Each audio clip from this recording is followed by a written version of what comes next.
चित्त होकर के समझिए कथा को, फिर आरती की तैयारी करेंगे। भैया पत्र पढ़ लिया, भगवान चल दिए, ठीक है। क्या इतने से क्या रुक्मिणी से ब्याह भगवान कर लेंगे? भैया भगवान द्वारिकानाथ कौन है? छोटे मोटे आदमी तो है नहीं, राजा है।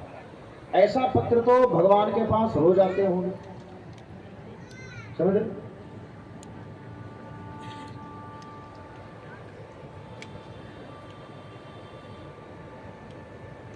ध्यान से सुनिएगा, निवेदन कर रहा हूं।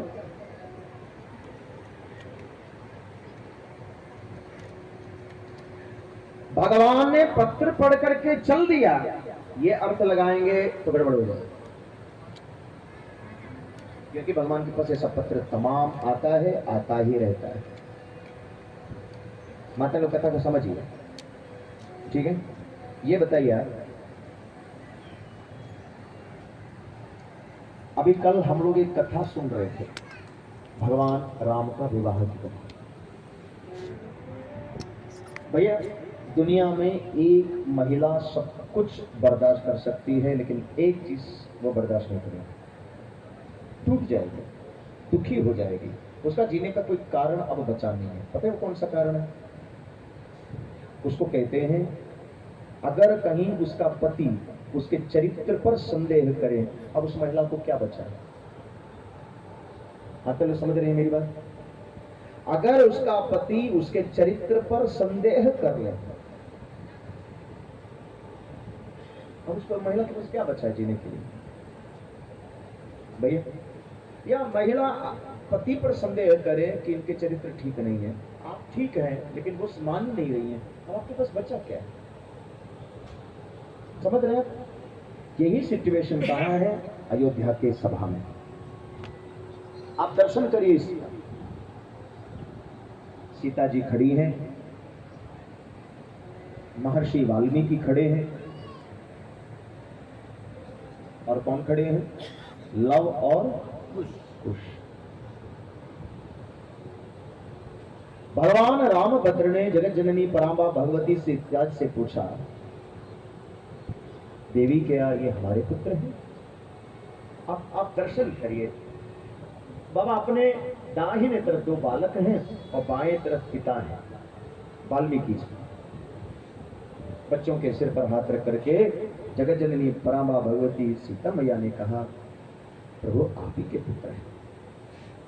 भगवान ने क्या कहा याद है? भगवान ने कहा, देवी हम कैसे माने? एक चीज तुम्हें करना पड़ेगा, आपको एक अग्नि परीक्षा देनी पड़ेगी। आपको क्या लगता है राम जी इतने कठोर हैं? नहीं है भैया। भगवान राम के समान सीता जी को चाहने वाला कौन है? आप नाम सुने हैं? सीता जी को भगवान राम अकेले में एक नाम से पुकारते थे, सीता कभी नहीं कहते। क्या कहते थे? जानकी।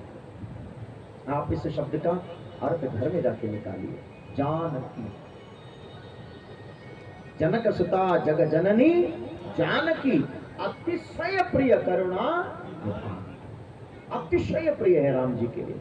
इतना अतिशय प्रिय हो पत्नी, क्या वो आदमी अपनी पत्नी से इसे कहेगा भैया? और आप जितनी मेरी माताएं कथा में बैठी हैं, 2 मिनट जाकर के कथा इसके बाद लिख के रख लेना मैंने जो कहा। माते सदा सुहागन कौन है? सीता। सदा सुहागन कौन है? पार्वती। तो सुहागन का अर्थ क्या बताइए? बताओ बताओ बाबा, बताओ। सुहागन मतलब वो नहीं है जिसके मांग में सिंदूर है। सुहागन वो नहीं है जिसके गले में मंगलसूत्र है।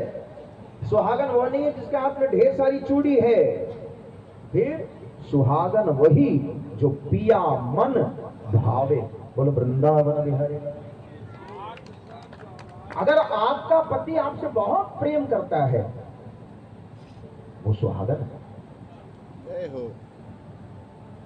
आप इस चीज को महसूस करिए भैया। पति मानता ही नहीं, पति पूछ ही नहीं रहा है, लगा लो सिंदूर। सुहागन वही जो पिया मन भावे।